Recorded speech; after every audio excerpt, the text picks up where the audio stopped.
दोस्तों नमस्कार। संविधान संशोधन इस टॉपिक के तहत में अभी तक 3 वीडियो बन चुका है, पार्ट 1, पार्ट 2, पार्ट 3 के रूप में। देखिए, पहला 2 वीडियो इस संविधान संशोधन कैसे होता है, क्या प्रोसेस है, प्रक्रिया क्या है, या हमारे संविधान द्वारा संविधान संशोधन की जो प्रोसेस दिया हुआ है उन सब के बारे में हम लोगों ने जाना, देखा। और पार्ट 3 जो है वो 1 से लेकर 14 तक संविधान संशोधन के बारे में बताया गया है कि इसमें क्या है, नहीं। आगे हम लोग आज इसको आगे बढ़ाएंगे और 14 से आगे यानी 15 शुरू करेंगे और 15 से आगे लेकर चलते हैं। देखिए कहां तक चलते हैं। तो आज हम लोग 15 शुरू करेंगे, ठीक है। इससे पूर्व 2 बातें जान लीजिए। संविधान संशोधन अनुच्छेद 368 भाग 20, इतना सा याद रखेंगे। आगे बढ़ते हैं। और एक बात और याद रख लीजिएगा, संविधान संशोधन हमें दक्षिण अफ्रीका के संविधान से लिए हैं और वहीं से अपने संविधान में हम इसे ग्रहण किए हैं, ठीक है। आगे बढ़ते हैं। देखिए, 15वां संविधान संशोधन कब हुआ था? 1963 में। इसमें एक बात याद रखेंगे, जो सबसे इंपॉर्टेंट है, इस बात को याद रखेंगे, वो ये चीज है कि हाईकोर्ट का जो जज का रिटायरमेंट का अवकाश ग्रहण करने का जो एज था 60 ईयर, उसको बढ़ाकर इसको 62 ईयर्स यानी 62 साल कर दिया गया। यानी जो पहले 60 साल था उसको बढ़ाकर 62 साल कर दिया गया। दूसरी बात है कि और यहाँ पर लिखा हुआ है अवकाश प्राप्त जज, यानी उस हाईकोर्ट का जो अवकाश प्राप्त जज होंगे वही जज, वो जज जब अवकाश ग्रहण कर लेंगे यानी रिटायरमेंट हो जाएंगे, उसके बाद उसी हाईकोर्ट में कार्यकारी जज के रूप में फिर से बहाल किया जा सकता है। अगर सरकार को जरूरत पड़े, कोर्ट को जरूरत पड़े, तो उस जज को जो रिटायर कर गए हैं फिर से उसी कोर्ट में यानी उसी हाई कोर्ट में दोबारा बहाल किया जा सकता है। 15वां संशोधन यही कहता है, ठीक है। यानी 60 से 62 साल, इसको सबसे ज्यादा इंपॉर्टेंस है, याद रखेंगे। 16वां संविधान संशोधन के तहत में 1963 में ये भी हुआ था। इसमें आपको पता है 3री अनुसूची में क्या दे रखा हुआ है, कुछ मेरे संवैधानिक पद पे जो बैठे व्यक्ति हैं उनके लिए शपथ ग्रहण दिया हुआ है। इस संशोधन के तहत में ये कहा गया या ये जोड़ा गया, एक वर्ड जो 2 वर्ड जोड़ा गया यहाँ पर, भारत की प्रभुत्ता एवं अखंडता को बनाए रखूंगा। जो शपथ लिया जाता है उस शपथ में ये शब्द जोड़ दिया गया। शब्द क्या जोड़ा गया? भारत की प्रभुत्ता एवं अखंडता को बनाए रखूंगा, ये वर्ड जोड़ा गया अनुसूची 3 में। जो कि हमारे कुछ संवैधानिक पद पे बैठे हुए हमारे देश का प्रमुख व्यक्ति हैं, उनके लिए ये वर्ड जोड़ा गया कि ये वर्ड भी जोड़ दिया गया। शपथ ग्रहण के समय में ये बोलना क्या पड़ेगा? भारत की प्रभुत्ता एवं अखंडता को बनाए रखूंगा। ये किसमें था? 16वां संशोधन 1963 के तहत में। आगे चलते हैं। इसके 17वां छोड़ दीजिएगा, मैं आपको पहले बोल चुका हूं, कुछ ऐसा संशोधन है जिसको याद करने की कोई आवश्यकता नहीं है। उसको आप यहाँ पर जो भी हम देखेंगे वो एग्जाम पॉइंट व्यू देखेंगे, इसलिए जो आपके लिए इंपॉर्टेंस है मैं आपको वही यहाँ पर रखने जा रहा हूँ, ठीक है। 18वां में क्या कहता है? 18वां संशोधन के कब हुआ था? 1966 में हुआ था। इसमें 2 राज्य याद रखें, खासकर 2 राज्य, पंजाब और हरियाणा, दोनों बटा, एक पंजाबी भाषा के लिए, दूसरा बटा हिंदी भाषी के लिए। यानी पंजाब में पंजाबी भाषी का राज्य बन गया, हरियाणा हिंदी भाषियों का राज्य बन गया, और दोनों का राजधानी चंडीगढ़ कर दिया गया और चंडीगढ़ को केंद्र शासित प्रदेश घोषित कर दिया गया। ये कब की बात है? 18वां संविधान संशोधन 1966 के तहत। आगे बढ़ते हैं। 21वां संविधान संशोधन 1967 में। आपको पता है दोस्तों कि 8वीं अनुसूची में भाषा है, 8वीं अनुसूची भाषा है। अभी फिलहाल हमारे यहाँ हमारे संविधान में 22 भाषा है। उसी में एक भाषा है सिंधी भाषा, ठीक है। ये 15वां भाषा के तौर पर हमारे 8वीं अनुसूची में जोड़ा गया था। कब जोड़ा गया था? 1967 में 15वां भाषा के तौर पर 8वीं अनुसूची में जोड़ा गया था। आगे बढ़ते हैं।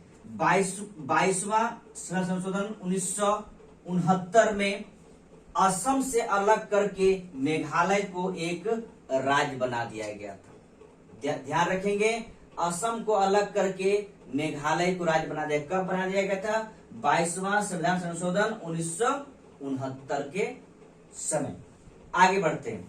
23वां संविधान संशोधन 1969 में मैं आपको पहले बता चुका हूं कि जब देश आजाद हुआ था उस समय SC ST और आंग्ल भारतीयों के लिए 10 वर्षों के लिए संसद या विधानसभाओं में आरक्षण दिया गया था कि 10 वर्षों के लिए आपके सीट आरक्षित रहेंगे। और खासकर आंग्ल भारतीय समुदाय के लिए कहा गया था कि आपके कुछ सीटें स्पेशल रूप से दिया जाएगा 10 वर्षों के लिए। फिर आगे चल के 1960 में फिर 10 वर्ष के बढ़ा दिया गया और फिर से 1969 में फिर संसद और विधानसभाओं में SC ST के लिए 10 वर्षों आरक्षण की बात किया गया और आंग्ल भारतीय समुदाय के लिए भी इनके सीट को 10 वर्ष के लिए फिर से बढ़ा दिया गया। कहाँ बढ़ाया गया? संसद और विधानसभाओं में। संविधान संशोधन देख लीजिए कि कितना है, 23वां है और कब है? 1969 को, 69 को।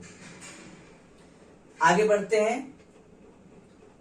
24वां संविधान संशोधन 1971 में 2 चीजें याद रखेंगे, एक है अनुच्छेद 13 और एक है अनुच्छेद 368।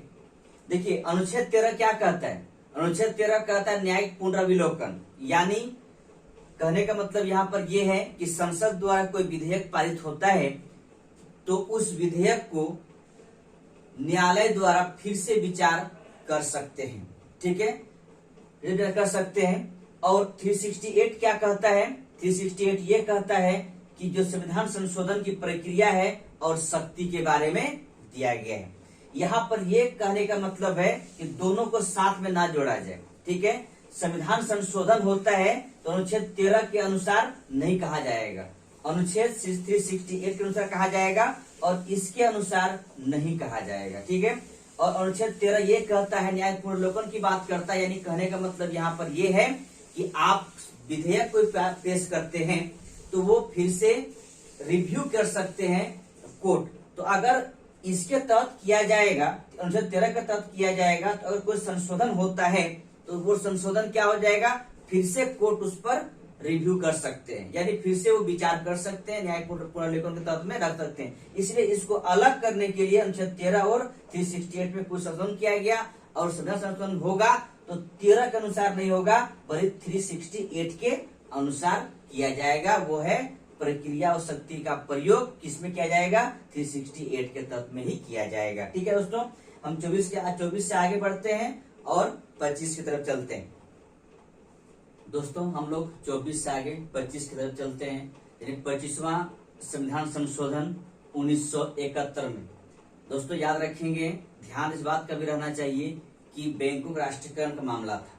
इस मामले में सुप्रीम कोर्ट जो निर्देश दिए थे, दिशा निर्देश जारी किए थे, उससे कुछ कठिनाई उत्पन्न हो गया था, ठीक है। यानी कहने का मतलब है सुप्रीम कोर्ट ने जो निर्णय दिया था उन निर्णयों से कुछ कठिनाई उत्पन्न हो गया था। उन कठिनाइयों को दूर करने के लिए 25वां संविधान संशोधन 1971 को लाया गया था। बस इतना सा बात याद रखेंगे, ठीक है। मामला क्या था? बैंकों राष्ट्रीयकरण था। सुप्रीम कोर्ट ने निर्णय दिया, उन निर्णय से कुछ कठिनाई उत्पन्न हुई, उन कठिनाई को दूर करने के लिए ये संशोधन लाया गया था। आगे बढ़ते हैं। 26वां संविधान संशोधन 1971 में देखिए दोस्तों, याद करेंगे, इस बात पर ध्यान रखेंगे कि भूतपूर्व जो राजा हुआ करता था, उन राजाओं का कुछ विशेषाधिकार था, कुछ प्रीपर्स था, उन सबको समाप्त कर दिया गया, ठीक है। यानी कहने का मतलब भूतपूर्व राजाओं का प्रीपर्स या विशेषाधिकार जो उनके पास था उसको समाप्त कर दिया गया।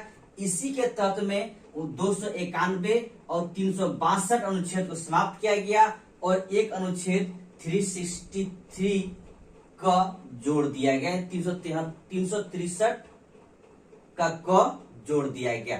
ठीक है, तो इसमें याद रखेंगे इस बात को लेकर कि भूतपूर्व राजाओं का पीढ़ी पर्स तथा विशेषाधिकार को समाप्त किया गया और दो अनुच्छेद को समाप्त किया यहाँ से 291 और 362 को, और एक अनुच्छेद जोड़ा गया 363 का जोड़ दिया गया। आगे बढ़ते हैं। 67वां संविधान संशोधन 1971 में 2 राज्य, एक मिजोरम और एक अरुणाचल प्रदेश को संघ शासित प्रदेश के रूप में शामिल किया गया और यहाँ पर 2 अनुच्छेद को जोड़ा गया, 239 का ख और 371 का ग को जोड़ दिया गया। ठीक है, 2 राज्य को संघ शासित प्रदेश के रूप में शामिल किया गया और 2 अनुच्छेद 239 का ख और 371 का ग को जोड़ दिया गया। आगे दोस्तों 31वां संविधान संशोधन 1973 के तहत में लोकसभा का जो सीट हुआ करता था 525, उसको बढ़ाकर 545 कर दिया गया और यूटी क्षेत्र का जो 25 सीट था उसे घटाकर 20 कर दिया गया। ये कब किया गया था? 31वां संशोधन 1973 के तहत किया गया था। दोस्तों आज हम लोग यहीं तक रखेंगे, आगे फिर हम लोग आगे बढ़ेंगे, लेकिन आज हम लोग यहीं तक रहते हैं। थैंक यू दोस्तों, धन्यवाद।